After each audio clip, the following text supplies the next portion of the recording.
first of all, to get a historical perspective on this issue, I will request Professor Sucheta Mahajan to come forward and initiate the discussion. Sucheta has been a professor, retired very recently from the Center for Historical Studies at JNU, where she's been the chairperson, also headed the Contemporary History Archives over there. She has her work, her basic work, her major work is on the independence and partition of India. Her book, The Erosion of Colonial Power in India, Independence and Partition. And she has done a lot of oral history work also on the subject. And we have requested her to bring her expertise on the whole study of partition and its aftermath and what it did to people, especially the kind of insights that we have gained through oral history narratives and oral history studies onto this subject. And she's also, I think, going to talk also about the knowledge that we have gained from studies of similar situations in other countries as well.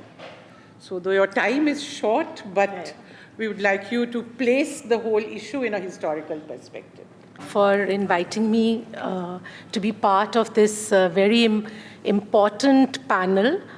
And I think there's no doubt that the dynamics and impact of hate is something which is one of the very, very big issues around us today. I'm not going to do an overview, perhaps because I thought my name was listed last in the panel, you know, in the names. So I thought I was going to be last. And everybody... That's only alphabetical. Okay, I didn't notice that. So I, didn't plan on an introductory kind of thing. But anyway, I'm here more as to share with you some personal stories and personal experiences which will shed light, I hope, on the complexity of the depiction of the perpetrator in this whole issue of hate speech and hate crime.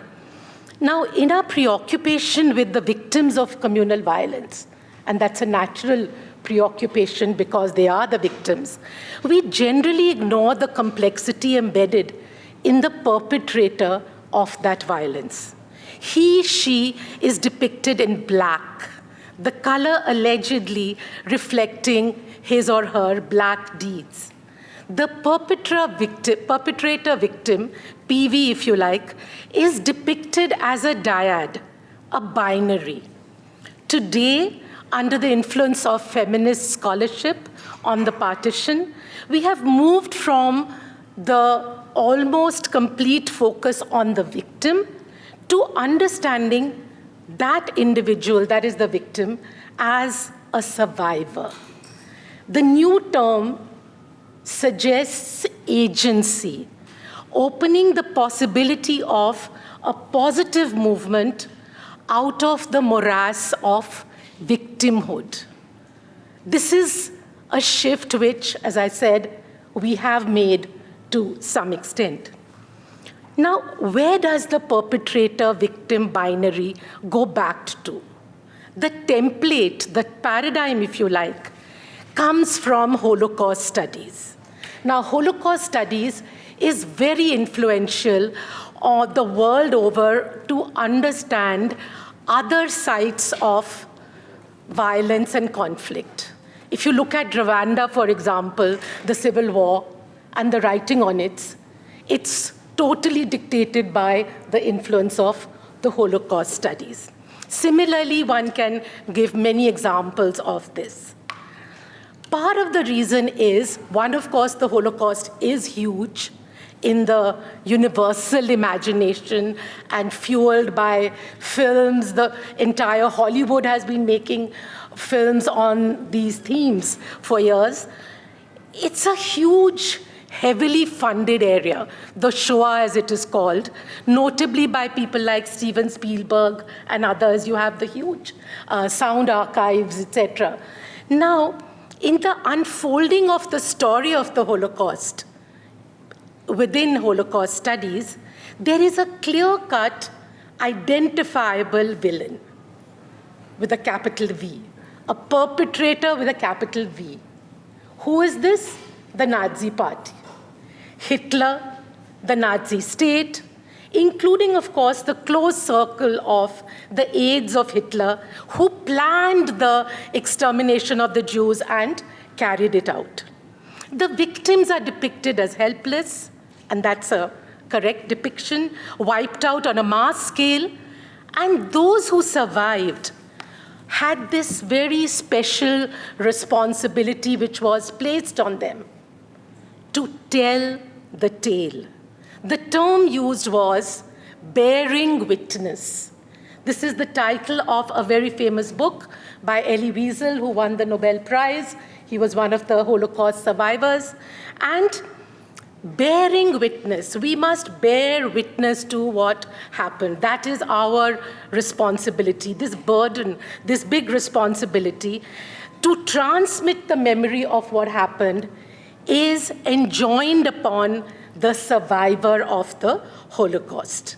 So to the rest of the world, and particularly to transmit this to future generations of Jews, which is why you will see that today, even though that generation of Jewish survivors is no longer there, yet that second generation of Jews are also very much engaged in the process of transmitting the memory of what happened. Marian Hirsch, very well-known writer who has given, in fact, a term to this called post-memory. So the perpetrator in the Nazi case was completely evil, with a capital E. There were no shades of gray there. Interestingly, there was consensus on this point among non-Jewish Germans too. It is not only the perception of the victims, but of the future generations also. The German people resolved post-war to not let Hitler's and Nazi pernicious ideas surface again in post-war Germany. This was a very stern sort of resolve that the German people made. I know right now we have had, in recent years, right-wing resurgence, but on the whole, this is what characterized that society. In India, the influence of Holocaust studies on the study of the partition, to my mind, has been confining. In fact, it's been constraining, it's been even limiting. Why? Because, as we know, we are sitting here today, we all know this, the relationship between the perpetrator and the victim in Indian society is a very complex one. This can only be captured in multi-shades and hues. For one, looking at the Indian partition, there was no one identifiable community or group who could be dubbed as a perpetrator. If the Muslims were perpetrators of violence in West Punjab and East Bengal, where they were in a majority, they were at the receiving end, they were victims in East Punjab and Bihar. There was no Nazi-Jew binary here. Secondly, the perpetrator, who could be termed a communalist in the context of the partition of India, was a figure in shades of gray. Rather than listing his black deeds, his predicament needs to be recognized. He could be an abductor, compelling the woman abducted into a forced marriage, and subsequent alienation from her home, her family, village, people, country. But in some cases, the woman could grow to appreciate his help in recovering her brother's wife. Eventually, she could even choose to stay on with him, rather than return to her natal family when her brother came to get her back. Some of you may recognize this story as that of the well-known popular film, Amrita Pritam's Pinjar, adapted into a film by Chandra Prakash Dwivedi with Manoj Bajpayee and Urmila Matondkar, both very well-known actors in this film. Another issue which comes up is, what do we make of persons whom we know as secular and educated people like us, as we think, about whom we come to know that they had either committed acts or sheltered those who committed acts, crimes of hate and violence on the other community. Sometimes it's a surprise. It could even be a terrible shock. And it is not surprising that we come to know of these things and are shocked or surprised by them, given the prevailing silence on the role of the ordinary individuals who lived through those terrible months of mob violence and hate-filled crimes in the summer of 1947. Every family has its partition story. We also had ours. Ours was one of having come out of partition relatively unscathed in terms of loss of life. By ours, I mean our families. There was displacement, of course, uprooting from the plains of the Punjab to the capital city of Delhi. Loss of property was compensated for by allotment of a plot of land in a refugee colony in Delhi, now an upmarket neighborhood. Our self-perception was one of refugees, but not sharanarthis, purusharthis. That word was very important. We were not dependent on anyone. Moreover, in contrast to a lot of writing which has come out of the Bengal partition, there was no time or space for nostalgia. No Chhede Ashagram, Eidin, Sheidin. No tales were told of brutal violence. No bitterness fostered towards the other. The enemy, the perpetrator, had been there, but his presence in our present lives was not fostered by our elders. The Bada Sahibs had left. There was a Nehruvian dream which enveloped the country. The princely order had ended, and with it, the fortunes of my Nana, who was Advocate General of Kapurthala State. My Arya Samaji father sent my sister and I to a convent run by Irish nuns so as to get the best education. There was a certain pragmatism, is what I'm trying to say, in the air, and not just harking back to what terrible things had happened to you. No time to mourn the dead, to pursue revenge on the villains of 1947. Yet some things found their way into our psyche unknown to us. I had given a talk on partition at the Maison des Sciences de l'Homme in Paris way back in 1997. Sitting at a pavement cafe after the lecture, a young man, clearly from the subcontinent, came up and introduced himself to me as a Pakistani student. The usual conversation ensued. Pichho kithe de ho? Where do you go back to? Revealed that he was from Vaddapind, my father's village in Chakkargarh, Gurdaspur. For a few seconds, my usual secular self deserted me, and I only saw in his face and eyes the bloodshot eyes, or so I thought, of his father and grandfather bearing down on members of my father's family. Those were a few seconds, but unnerving.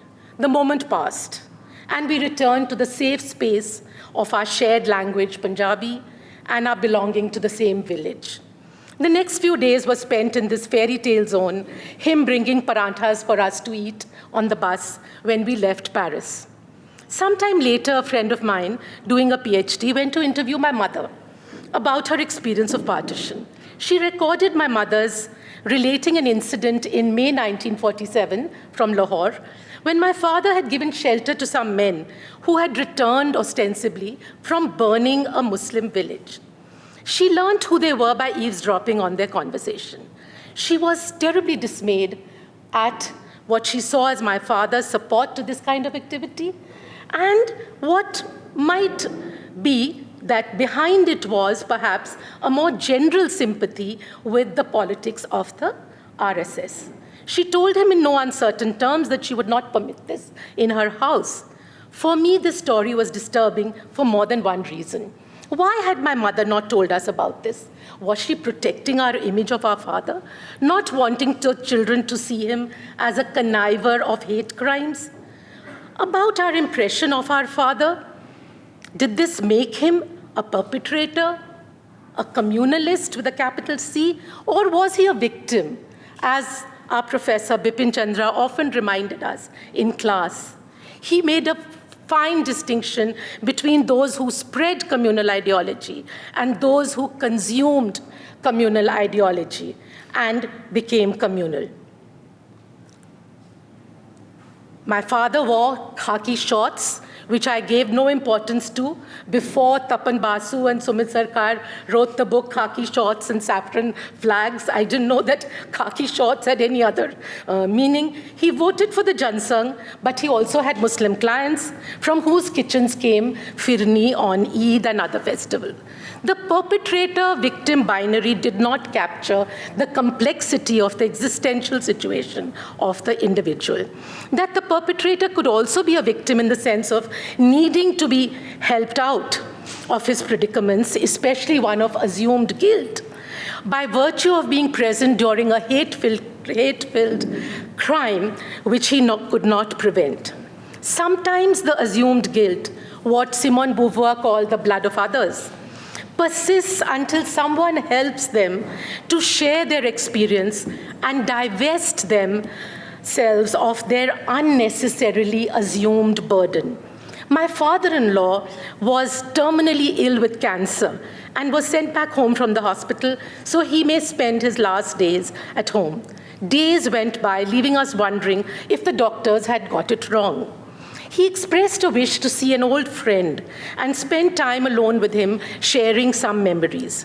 We later learned that one of these memories was of an incident when he watched from the rooftop of his house in Paharganj, transfixed and immobilized, a young Muslim boy speared by a mob in the lanes of Paharganj. What troubled him more was that he had always prided himself on his athletic prowess, which he put to good use to collar gundas and eve teasers who crossed his path. But at this moment, he saw it as his courage deserting him. This memory, and with it a guilt of not intervening, stayed with him till it was released by sharing with a friend. He was then free to pass on. I'll just end by a couple of questions. Do you wonder how many people must have lived with troubled memories, died without sharing them? What of the fathers whose daughters were killed at their own hands, rather than let them fall in the hands of the other, the enemy? The so-called honor killings in Thoa Khalsa and other places which Urvashi has spoken about. How did they live with the memory, the guilt?